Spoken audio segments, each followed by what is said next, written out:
پھر بھی ہمیں پورے نمبر ممتحن نہیں دے گا۔ اسی طرح وضاحت مانگے تو وضاحت کا مطلب یہ ہوتا ہے کہ 12-15 لائنیں لکھنی ہوتی ہیں۔ حضرت آپ وضاحت کے اندر 6 لائنیں لکھ کر آ جائیں گے تو آپ کو پورے نمبر نہیں ملیں گے۔ اسی طرح آپ وضاحت کر رہے ہیں اور آپ نے وضاحت کم کی ہے تو آپ کو پورے نمبر نہیں ملیں گے۔ اگر مثال کے طور پر 5 لائنیں آپ لکھ آئے ہیں تو ممتحن اس صورت کے اندر بھی پورے نمبر نہیں دے گا۔ اور یہ بھی یاد رکھیں کہ سوال لکھنا بھی سوالیہ پیپر پر یعنی جوابی کاپی پر سوال لکھنا بھی ضروری نہیں ہوتا، صرف آپ جواب کو ہی واضح کر دیں تو یہی بہتر ہے۔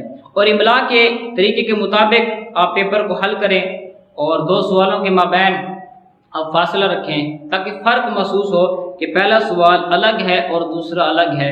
کیوں نہ ہو کہ حضرت آپ اپنا قلم مبارک جو ہے جوابی کاپی پر رکھیں اور آپ کا قلم مبارک فیض لٹاتا لٹاتا لٹاتا لٹاتا آخری حرف تک پہنچ جائے اور ممتحن کو سمجھ نہ آئے کہ آپ کیا کہہ رہے ہیں، آپ نے کیا لکھا ہے، وہ بیچارہ پریشان ہو جائے جس کے سبب آپ کے نمبر کٹنے کا خطرہ ہے۔ اسی طرح جو ہے اگر ہم املا کے طریقے کے مطابق لکھیں گے، یہ بہت اہم بات ہے اور بہت ہی ضروری بات ہے، اس کے مطابق ہم نے پیپر کو لکھنا ہے تو انشاءاللہ جو ہے نمبر ہمارے اچھے آئیں گے۔ لہٰذا آپ اچھے انداز سے تیاری کر کے پرچے کو کریں تو اللہ نے چاہا تو اللہ کی رحمت سے امید کرتے ہوئے اگر اللہ نے چاہا تو ہم ممتاز معاشر بھی ضرور آئیں گے۔ تو لہٰذا یہ جو ہم نے باتیں کچھ عرض کی ہیں ان کو ہم نے مد نظر رکھنا ہے، ان پہ ہم نے لازمی طور پر عمل کرنا ہے۔ جب ہم ان باتوں پر عمل کر لیں گے تو انشاءاللہ عز و جل ہمارے نمبر اچھے آئیں گے۔ آخر میں 2 اہم باتیں لازمی طور پر باتیں ہیں۔ پوچھا یہ گیا تھا کہ نقل لگانا کیسا؟ یاد رکھیے آپ نقل بالکل نہ لگائیں، اس کے اندر حق تلفی ہے۔ ایک اسلام بھائی تیاری کر کے آیا ہوتا ہے اور ایک اسلام بھائی نے تیاری نہیں کی ہوتی، تو لہٰذا ہم نے نقل نہیں لگانی۔ اور ایک سوال یہ پوچھا گیا کہ حضرت ٹاپ 10 کا فگر بتا دیجئے، تو حضرت یاد رکھیے ٹاپ 10 کا کوئی فگر نہیں ہوتا۔ بس اوقات 95% والا بھی رہ جاتا ہے اور 99% والا بھی رہ جاتا ہے۔ آپ مکمل طور پر اچھے انداز سے محنت کریں، انشاءاللہ اللہ کی رحمت نے چاہا تو ہم ٹاپ 10 کے اندر بھی ضرور آئیں گے۔ آخر کے اندر ہم نے عرض کیا تھا کہ ہم آپ کو پیپر حل کرنے سے پہلے کمرہ امتحان میں داخل ہوتے وقت کے کچھ وظائف بتائیں گے۔ تو ایک تو یہ ہے کہ آپ جب امتحان کے کمرے کے اندر یعنی کمرہ امتحان کے اندر داخل ہونے لگیں تو اس کے اندر آنے سے پہلے آپ نے اول آخر درود شریف پڑھ لینا ہے۔ اس کے بعد آپ نے اس آیت کو پڑھنا ہے کہ هو الذی ایدک بنصرہ وبالمؤمنین، اس آیت کو آپ نے 7 بار پڑھنا ہے۔ پھر اس کے بعد آپ نے 7 مرتبہ درود پاک پڑھنا ہے، اور جب پیپر آپ کے ہاتھ میں آئے گا تو آپ نے پیپر کو دیکھے بغیر اس پیپر کے پچھلی سائڈ پر اپنے ہاتھ کی انگلی سے، اگرچہ پینسل سے نہ لکھیں، ہاتھ کی انگلی سے لکھنا ہے المعروف کرخی رحمۃ اللہ تعالیٰ علیہ۔ اس کے بعد آپ نے پیپر کو دیکھنا ہے تو انشاءاللہ عز و جل ان بزرگوں کے صدقے سے، کیونکہ ہم اولیاء اللہ کو ماننے والے ہیں، مانتے ہیں نا، اولیاء اللہ کو ہم ماننے والے ہیں، تو لہٰذا ان کی برکت سے ہمیں جو ہے وہ پیپر ہمارے لیے آسان ہو جائے گا۔ ان کے صدقے سے اللہ تعالیٰ نے چاہا تو پیپر ہمارے لیے کرنا آسان ہو جائے گا۔ اللہ تعالیٰ کی بارگاہ میں دعا ہے اللہ پاک ہمیں دنیا کے امتحانات کے ساتھ ساتھ آخرت کے امتحانات میں بھی کامیابی و کامرانی عطا فرمائے۔ مرنے سے پہلے اسی طرح جس طرح ہم دنیا کے امتحانات کی تیاری کرتے ہیں، آخرت کے امتحانات کی تیاری کرنے کی بھی توفیق مستقل عطا فرمائے۔